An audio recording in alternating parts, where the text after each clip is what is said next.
हाय friends, अस्सलाम वालेकुम। I am Askar Ali and you are watching technical Bajwa. दोस्तों फाइनली काफ़ी टाइम के बाद हम अनबॉक्सिंग लेकर आए एक न्यू फ़ोन की, जो कि रिसेंटली लॉन्च हुआ है ओप्पो का फ़ोन Oppo A53 2020।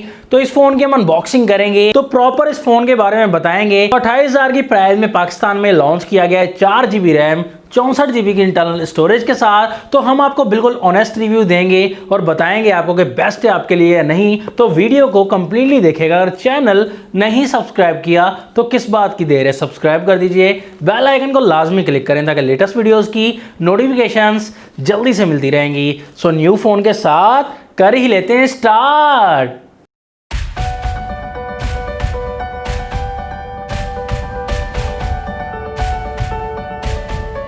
दोस्तों बॉक्स हमारे पास आ गया है Oppo A53 का। यहाँ पर ये वाइट साइज बॉक्स है, सामने की तरफ A53 की फ़ोटो भी बनी हुई है और 4 GB रैम मिलती है इस फ़ोन में, 64 GB की इंटरनल स्टोरेज मिलेगी। बैक साइड पर काफ़ी कुछ मेंशन किया गया है। 90 हर्ट्ज रिफ्रेश रेट वाला नियो डिस्प्ले दिया गया है और 18 वाट की फास्ट चार्जिंग है, 16 मेगापिक्सल की सेल्फी है, 5000 mAh की बड़ी बैटरी है।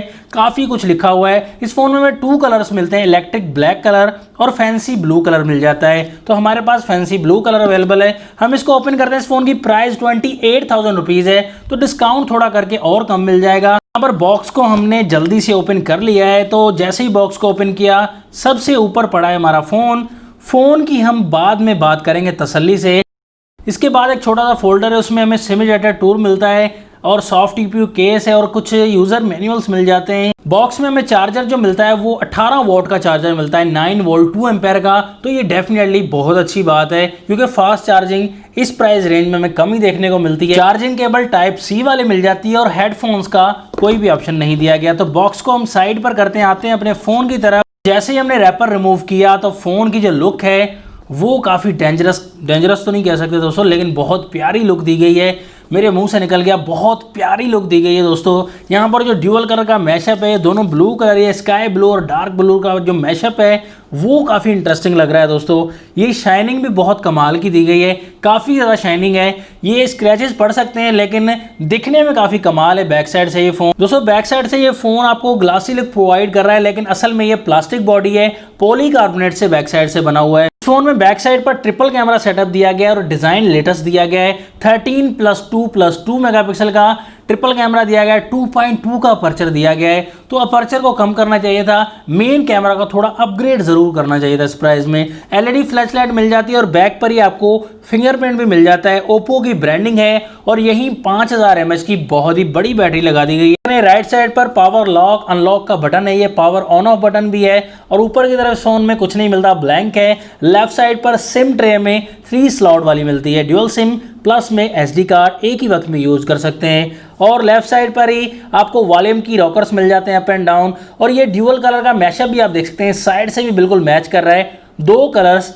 कमाल लग रहे हैं। यहाँ पर डाउन साइड पर 3.5 mm का ऑडियो जैक है और प्राइमरी माइक है, चार्जिंग पोर्ट टाइप सी वाली, और ये स्टीरियो स्पीकर्स आपको मिलते हैं जिनकी साउंड क्वालिटी काफ़ी बेहतर है। सामने की तरफ जैसे हमने डिस्प्ले को घुमा फिरा कर लेकर आए तो यहाँ पर ये डिस्प्ले जो है पंच होल वाला मिलता है। जी हाँ दोस्तों, लेटेस्ट डिस्प्ले आपको मिलता है और इस पंच होल में कैमरा 16 मेगापिक्सल का मिलता है, जो कि हम डेफिनेटली बिल्कुल चेक करके आपको बताएंगे कि कैसा रिजल्ट है। इस फोन का डिस्प्ले आपको IPS LCD वाला मिलता है, 6.5 इंचेस का डिस्प्ले आपको मिलेगा। तो HD प्लस रेजोल्यूशन आपको मिल जाती है, मतलब कि 720p में आप यूट्यूब वगैरह देख सकते हैं और रिकॉर्डिंग वगैरह भी आप देख सकते हैं। और इसके अलावा आपको कॉर्निंग गोरिल्ला ग्लास 3 की प्रोटेक्शन मिलती है और खास बात यह है कि 90 हर्ट्ज का रिफ्रेश रेट मिल जाएगा। जी हाँ दोस्तों, टच रेस्पॉन्स वगैरह आपको काफी अच्छा मिल जाएगा और डिस्प्ले जो है वो काफ़ी इंप्रूव आपको मिलता है इसमें। यहाँ पर कलर्स वगैरह भी आप देख सकते हैं कि कलर के मामले में भी डिस्प्ले आपको काफ़ी अच्छा मिलता है, बड़ा डिस्प्ले मिलता है और कलर जो है वो IPS डिस्प्ले है, लेकिन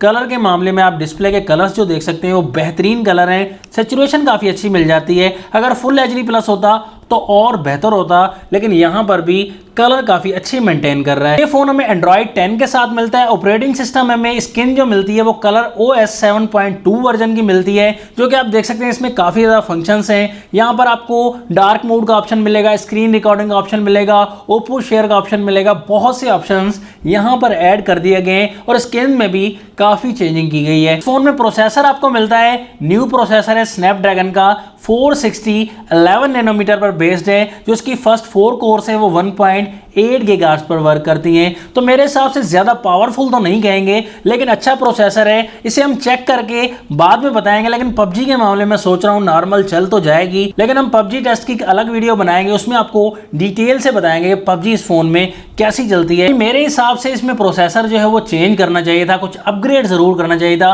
कोई G सीरीज का प्रोसेसर यूज कर सकते या कोई स्नैपड्रैगन का प्रोसेसर अच्छा लगा देते। फोन का फिंगरप्रिंट टेस्ट करते हैं तो ये काफ़ी फास्ट रेस्पॉन्स कर रहा है, अच्छा है फिंगरप्रिंट दोस्तों। यहाँ पर फेस आईडी का रेस्पॉन्स देख सकते हैं, बिल्कुल इंस्टेंट अनलॉक के क्विक रेस्पॉन्स है, कोई दिक्कत नहीं आ रही। तो फेस आईडी एंड फिंगरप्रिंट में बहुत अच्छा है। कैमरा की तरफ हम चलते हैं तो कैमरा में फोटो मोड, पोर्ट्रेट मोड, यहाँ पर मोर में काफ़ी ज़्यादा ऑप्शन है, मैक्रो का ऑप्शन भी दिया गया है। तो वीडियो आप 1080p क्वालिटी में रिकॉर्ड कर सकते हैं, 4K का ऑप्शन नहीं है। लाइव फोटो हम देखते हैं तो लाइव फोटो के मामले में यहाँ पर रिजल्ट आपको नॉर्मल मिलता है, अच्छा मिलता है। कलर मेंटेनेंस काफ़ी अच्छे हैं। यहाँ पर सैंपल्स भी काफ़ी ज़्यादा अवेलेबल हैं। इस फोन के फ्रंट एंड बैक कैमरा से काफ़ी सैंपल्स लिए हैं दोस्तों। यहाँ पर लाइटनिंग कंडीशन में सैंपल्स लिए हैं, डे लाइट में हम सैंपल नहीं ले सके क्योंकि फ़ोन देर से मिला था। तो उस हिसाब से लाइटनिंग कंडीशन में भी दोस्तों काफ़ी अच्छे हैं और लो लाइट में भी back camera and front camera से सैंपल्स लिए हैं। तो फ्रंट का रिजल्ट तो मुझे कुछ अच्छा लगा, बैक का रिजल्ट भी अच्छा है, लेकिन थोड़ा 16 मेगापिक्सल की इंप्रूवमेंट हो जाती बैक पर भी तो और बेहतर होता। तो इस हिसाब से मुझे ये नॉर्मल लग रहे हैं। आपको इस फोन का रिजल्ट कैसा लगा कमेंट्स में आप भी शेयर कर दीजिएगा। दोस्तों बिल्कुल फाइनल रिकमेंडेशन आपको ऑनेस्ट देना चाहूंगा। यहाँ पर प्राइस के हिसाब से फास्ट चार्जिंग भी दी गई, बड़ी बैटरी भी है, डिजाइन के हिसाब से भी फोन कमाल दिया गया है, कलर भी फोन का काफ़ी अच्छा दिया गया है, फ्रंट कैमरा भी काफ़ी अच्छा है, लेकिन बैक में थोड़ी सी कमी लगी और प्रोसेसर को चेंज करना चाहिए था, इसमें मुझे कमी लगी। तो उस हिसाब से अगर प्रोसेसर अच्छा लगा देते प्राइस के हिसाब से काफ़ी अच्छा फ़ोन बन जाता। तो इसका हम रिव्यू करेंगे तो और ज़्यादा आपको बेहतर बता सकते हैं। तो इस वीडियो को देखने के बाद आपकी क्या राय है इस फ़ोन के बारे में, आप भी शेयर कर दीजिएगा। नेक्स्ट वीडियो को ले जाता हूँ मैं आपसे इजाज़त। अल्लाह हाफिज़। पाकिस्तान जिंदाबाद।